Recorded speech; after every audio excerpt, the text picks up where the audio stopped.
Javier Bartello is concerned because he is suffering from gout the first time in his life. He's a little overwhelmed by it and wondering what in the world does he do about it.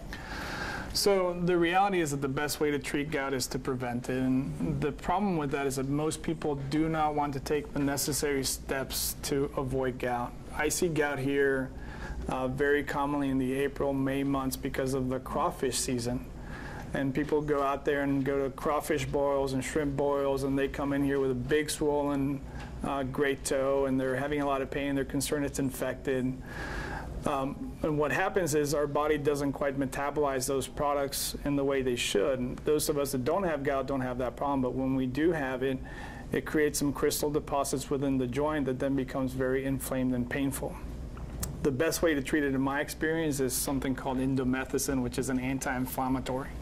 If you haven't been to the doctor and you think you have gout, you can certainly try Advil, Aleve, ibuprofen. Those things work well, so long as you can take those. Are you ever able to get it over it by yourself with those products you mentioned, or does it usually take a doctor's care? Some people do. We have a number of patients that try to avoid doctors at all costs, so they'll treat it by themselves, and over a period of about 2 to 3 weeks, it goes away. What about a list? Is there a certain list that you need to look at of foods that are more prone, like you mentioned, to causing it? So if we have someone that has had 2 or 3 episodes of gout, what we typically do is we get them to see a nutritionist.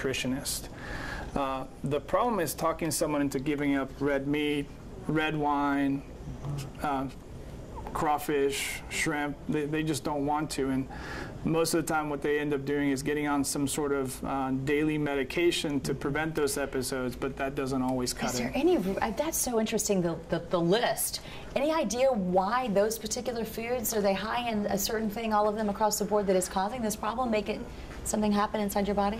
Yeah, so what happens is we think that working animals have a higher amount of certain proteins that cause this problem. And so when those are consumed, especially if you go out there and have a 16-ounce steak instead of the 4-ounce steak and have a bottle of wine instead of a glass of wine, you force it past a threshold, which then causes that deposition of crystals within the joint, which then will cause the pain. How interesting. I've never heard it broken down like that before. Thank you for your expert opinion. Appreciate it. You're welcome. Thank you very much.